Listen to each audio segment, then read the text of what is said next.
Here's the Sony HT-A7000 Soundbar, which has 500 watts and 11 speakers built in. And it supports Dolby Atmos, DTS:X, 360 reality, and it will work with Apple AirPlay, Spotify, it has built-in Chromecast, and it will work with Alexa and Google as well. Well, first of all, this speaker is massive with a top firing speaker on each side of it. You're also going to find a piano finish to give you that premium look and the Sony logo. On the top of it, you're going to find capacitive buttons for the power, your source, Bluetooth, music, as well as your volume up and down. Even if you don't go with a subwoofer, I will tell you this bass port on the side delivers excellent sound for any type of movie content or even listen to music. If you're looking for great audio, this speaker has 7 speakers on the front of it. You have 2 on each side, plus you have 3 for your center channel, and there's 2 on the opposite side, and that includes some bass ports as well on the front to give you better bass response. On the back of it, there's a power cord input, a fiber optic, as well as an analog input for hooking up older TV sources. And there's a jack where you can send a center channel output over to a Sony compatible TV, plus there's a USB, an HDMI ARC output for your television, and an HDMI. You're also going to find a second HDMI on the back if you have connections like a Blu-ray player, DVD player, or anything like that. And this is a heavy soundbar weighing in at 23 pounds to give you an idea of the components that are inside.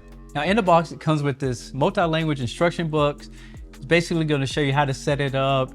It's going to show you how to connect to your television and some of the different settings on the remote. You also get this full-size remote control, and you get an HDMI cable, so as soon as you open it up, hook it up to the eARC and you're ready to go. Now, if you have a higher end Sony television, this cable right here is going to allow you to take it out of the soundbar and run it over to your television, and then you can go into the menu and use the TV speakers as part of your center channel. And I do believe it's the X90L and above, plus the Sony OLEDs that's going to allow you to do that. Newer models mainly. You also get some wall brackets. If you're going to mount the TV on the wall, you can put this soundbar right below it, and of course you get the power cable. And here's the remote control that comes with it. You can see you can get the auto sound, immersive AI, you have a home button, and it has your volume, but it doesn't have a center channel volume, which is a feature that I wish that it had.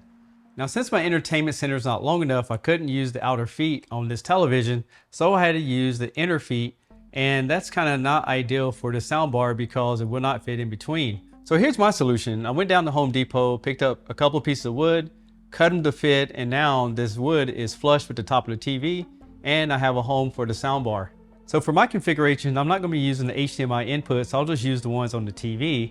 But for this configuration, I basically connect it to eARC, and I have this cable on there for the BRAVA sync for the X95L. And to finish up the connection on the center channel, I used the center channel input on the television, and down here I used the HDMI ARC so we can get audio.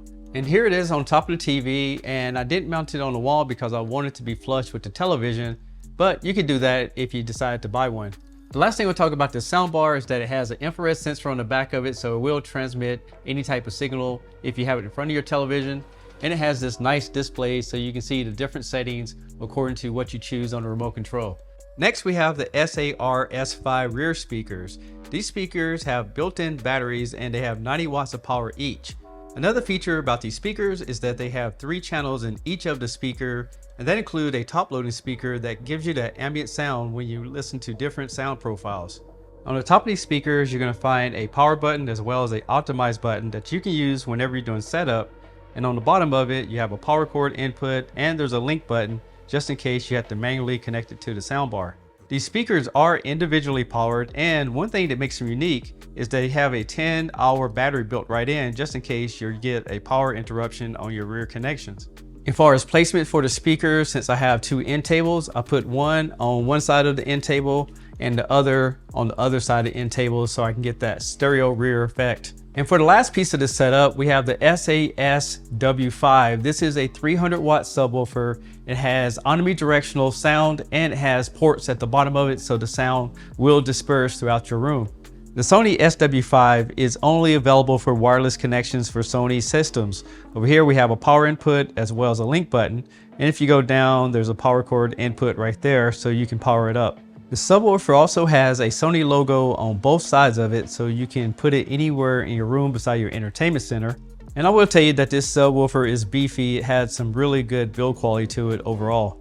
And for my configuration, we're just gonna set it over here to the side of the entertainment center next to the fireplace. The soundbar does have an on-screen menu, so the first thing you would do is just choose your region as well as your time zone.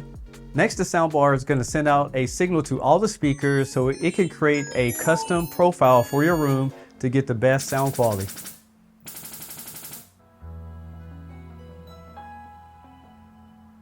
Then it plays a demo of the 360 spatial surround mapping so you get a feel of how the speaker is going to sound when watching a movie.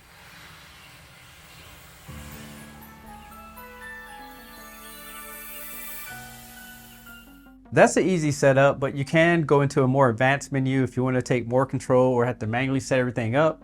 But on the main menu under Listen, you're going to get access to connect it to Bluetooth devices, play music off USB, you have an analog input, and it has Spotify on the dashboard. It also supports Chromecast, you can connect it to Alexa, and you have Reality 360. Another thing I want to point out, if you use the inputs on your TV, you will not be able to see this interface. So what I do is go back to the input that I have the soundbar connected to, and at that point you can make all your adjustments and go back over to the inputs on your TV. But if you want to use the built-in HDMI connections, you can, no problem. Now this system will work on any TV, but if you have a compatible Sony with the BRAVA sync, as you change these profiles, it will change the soundbar as well. You have a voice mode that enhances the dialogue. You can control your subwoofer from the menu, and they do have immersive AE. Down here, you can change your rear speaker volume, and there's a lot of different settings you can do in the menu, but I love the fact that I can take one remote control and get access to all the features of the audio system. If you need to go back to the TV speakers, you just simply toggle this back over.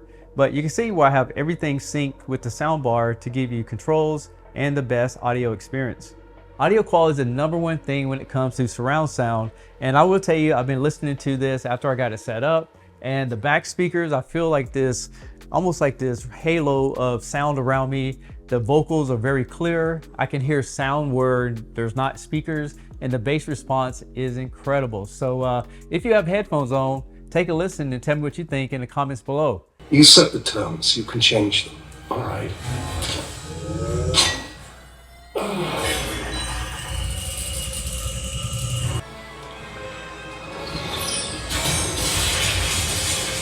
Ready. The last thing we want you guys to know that Sony did gift me this complete system. It wasn't a sponsored video where I got paid, but I will tell you, when I first received it, I wasn't that excited about the sound quality, but Sony pushed out a firmware update and it brought the whole system to life.